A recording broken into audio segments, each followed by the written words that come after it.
नमस्कार दोस्तों, कैसे हो आप लोग। और शुरू करते हैं अपने अगले दिन के ब्लॉग में। और आज हम जाएंगे हिल टॉप व्यू पॉइंट में, जहाँ से आपको शहर का नज़ारा मैं दिखाऊंगा।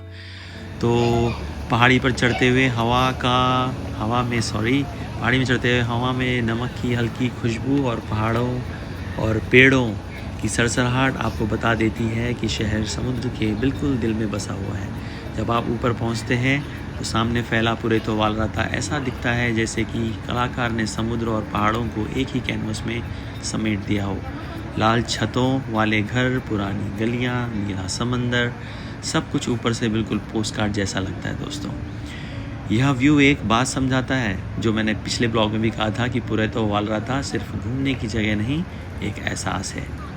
इसके बाद दोस्तों हम पहुँचे हैं मालेगांव पर, पुरेतो वालराता की सबसे जीवंत जगह पर, जहां हर कदम पर कला है, संगीत है, समुद्र की आवाज़ आपका स्वागत करती है। यहां चलते हुए सबसे पहले नज़र आती हैं हमें कुछ जीवंत कलाकृतियाँ, ऐसे कह सकते हैं। सी क्रिएचर्स हैं जैसे। तो ये कोई साधारण मूर्तियाँ नहीं हैं दोस्तों। इन समुद्री जीवों को इतना कल्पनाशील रूप दिया गया है कि लगता है कलाकारों ने अपने सपनों को धातु पत्थरों और रिसाइकल चीज़ों में ढाल दिया हो। कभी एक समुद्री घोड़ा इंसानी आकृति जैसा लगता है, तो कभी ऑक्टोपस मानो कहानी सुनाता है। इन स्कल्पचर्स का मकसद सिर्फ सुंदरता नहीं होता है, ये मेक्सिको के समुद्री जीवों और उनकी लोक कथाओं पर रचनात्मक सोच को सामने लाता है। तो मालेगांव के आगे निकलते वक्त हम ये देखेंगे कि पुरेतो वालराता की खूबसूरत बीचेस कैसे हैं। यहाँ लहरों का शोर है, किसी सूदिंग बैकग्राउंड म्यूजिक जैसा लगता है। लोग सुबह सुबह योगा करते हैं, वॉक करते हैं, रनिंग करते हैं और फिट रहने के लिए जो भी उनसे काम करता है, इस खूबसूरत दृश्य को देखते हुए अपनी लाइफ को एंजॉय करते हैं।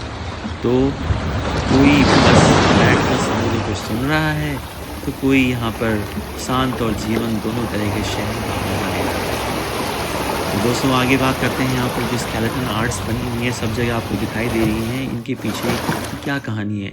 तो जो चीज़ें आप यहाँ पर हर जगह देखेंगे, दुकानों में म्यूरल्स हैं, स्कल्पचर्स हैं, और वहीं स्केलेटन आर्ट है जिसे देखकर पहली बार आने वाला व्यक्ति थोड़ा हैरान हो सकता है।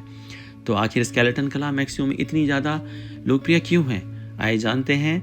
तो इस कला को जो संबंध है वो है Dia de los Muertos, day of the dead, इसका मतलब है नामक एक बेहद पुरानी और भावनात्मक परंपरा से जुड़ा हुआ है। यहाँ कोई डरावना त्यौहार नहीं है, बल्कि जीवन और मृत्यु दोनों का उत्सव का प्रतीक है। मृत्यु अंत नहीं है, बस एक अगला पड़ाव है। आत्माएं अपने प्रियजनों से मिलने वापस आती हैं। स्केलेटन कला हमें याद दिलाती है कि जीवन को हल्के फुल्के और रंगीन दिलों से जीना चाहिए। इसी वजह से स्केलेटन स्टेटस को रंगीन कपड़े और फूल, टोपी, संगीत, वाद्य यंत्र देकर हंसमुख तरीके से बनाया जाता है। यहाँ की एक फेमस फिगर है, उसे कहते हैं ला कैथरीना। ये स्टाइलिश महिला स्केलेटन है जो बताती है कि चाहे इंसान अमीर हो या गरीब, अंत में सपने एक जैसे ही हो जाना है। इसलिए ज़िंदगी को जी भर के जीना चाहिए दोस्तों।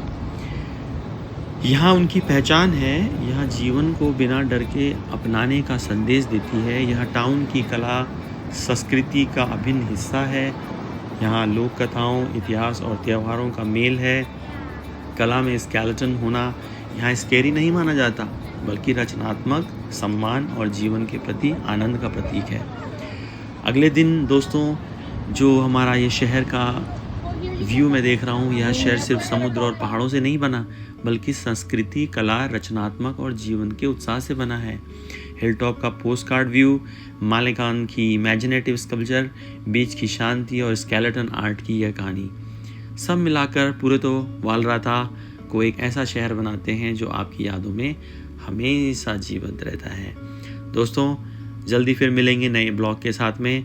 आपको मेरा ये चैनल, ये ब्लॉग कैसा लगा मुझे ज़रूर कमेंट में बताइएगा, और मैं आपके लिए इसी तरह से खूबसूरत जगहों के ब्लॉग्स लेकर के आऊँगा, और आप भी अपने फैमिली और फ्रेंड्स के साथ में अपने फ्यूचर में, अपनी लाइफ में ज़रूर इस चीज़ को प्लान करें। थैंक यू दोस्तों, thank you so much, take care, love you.